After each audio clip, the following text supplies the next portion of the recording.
Steve, obviously it's 2-2, and you escape a little bit of a near-death experience here. Where do you want your players' heads? Is that what this was, a near-death experience? Well, I didn't want to call it a must-win. I didn't want to call that because you don't like that. But where do you want your players' heads? Do you want them to feel exhilaration from this? Do you want them to think nothing's accomplished? Where do you want them after this victory? I want them to be satisfied with the effort. I want them to be hungry to improve, and I want them to understand that nothing's happened yet.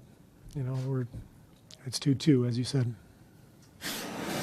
Well, we had to compete and be physical and play hard every possession, and when you put forth that effort and you see the results, it's a good feeling, especially on the road in a must-win situation for us. So I think we were all very proud of the way we played from start to finish, and the little things that we did differently tonight, getting loose balls, rebounding the basketball. I know we got out-rebounded, but we had some timely rebounds that helped us keep the momentum. The way, Draymond, Bogues, D-Lee, Festus all came in and defended their bigs all night. It was impressive, and that's how we're supposed to play. So just proud of the way we played tonight.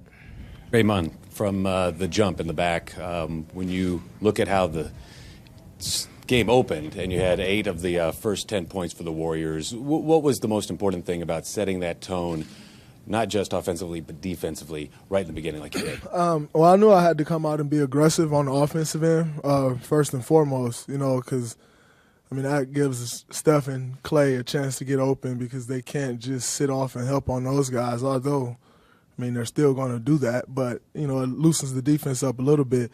And we knew we had to come out and set the tone defensively. I think the last couple of games, they had been getting whatever they wanted. And we knew if we were going to get our offense going, more importantly, that we had to do it on the defensive end. I think our last 2 games, our offense has been killing our defense. And, our defense has been killing our offense because you can't get in transition, get loose a little bit, get rhythm and get flow if you don't get stops. And so we knew if we came out and get stops, that'd get everything flowing on the offensive end for us.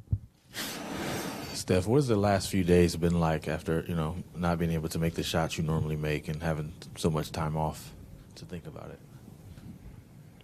it? I'm good at going home and kind of just removing yourself from what happens in the game and kind of moving past it. So I do have some great teammates to try to, keep your mind off of it and do little things to just keep the energy in the locker room positive. And like I said, as long as there's another game, you got an opportunity to do something better and play better, and that's the focus.